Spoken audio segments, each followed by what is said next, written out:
Hi beautiful people, আপনি কি সদ্য ক্ষুদ্র ঋণ প্রতিষ্ঠানে ক্রেডিট অফিসার হিসেবে যোগদান করেছেন? আপনি কি ক্ষুদ্র ঋণ প্রতিষ্ঠানে নিজের ক্যারিয়ার ডেভেলপমেন্ট করতে চান?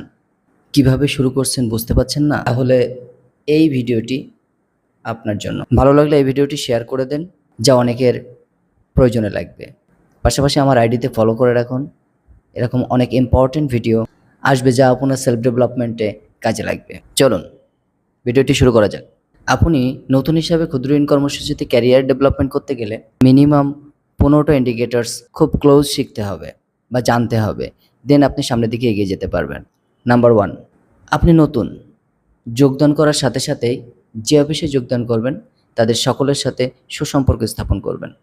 নাম্বার 2, সংশ্লিষ্ট সুপারভাইজারকে আপনার কাজের মাধ্যমে বোঝাবেন যে আপনি শিখতে চান। নাম্বার 3, শাখা অফিসের সকল স্টাফের একজনের কথা আরেকজনকে লাগাবেন না, অর্থাৎ পরনিন্দা করবেন না।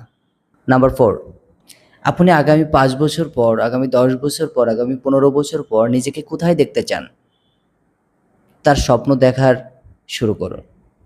অফিসের কোনো কাজে বা কোনো কাজ করতে যে ঊর্ধ্বতন কর্তৃপক্ষের কাছ থেকে কোনো কষ্ট পেলে বা দুঃখ পেলে সেটা নিজের মধ্যে ইগো হিসেবে রেখে দেন।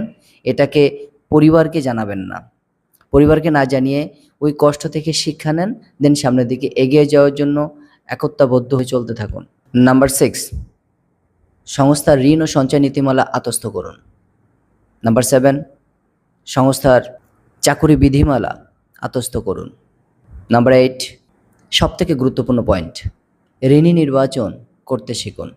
আপনি ঋণী নির্বাচন করতে না পারলে সামনের দিকে আগানো কোনো সুযোগ নাই। দেন ঋণী নির্বাচন খুব ইম্পর্ট্যান্ট। নাম্বার 9, আপনার সুপারভাইজার মাসভিত্তিক যে পরিকল্পনা দেয় সেটা বাস্তবায়নে সর্বোচ্চ চেষ্টা করুন। শুধু চেষ্টা না, আন্তরিকতা দিয়ে চেষ্টা করুন। নাম্বার 10, সংস্থা নির্ধারিত ম্যানুয়ালকে শ্রদ্ধা করুন। নাম্বার 11, রিপোর্টিং বিশ্লেষণ করার মানসিকতা তৈরি করুন। রিপোর্টিং শিখুন, রিপোর্ট বিশ্লেষণ করার অ্যাবিলিটি তৈরি করুন।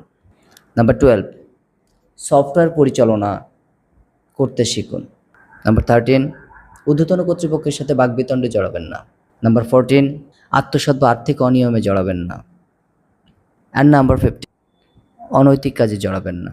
সো আপনি যে সংস্থারই হন না কেন, নতুন হিসাবে আমার পক্ষ থেকে এমএফআই ইন্ডাস্ট্রিতে আপনাকে অনেক অনেক অনেক শুভেচ্ছা রইল। সাথে প্রত্যাশা রাখছি লেগে থাকেন।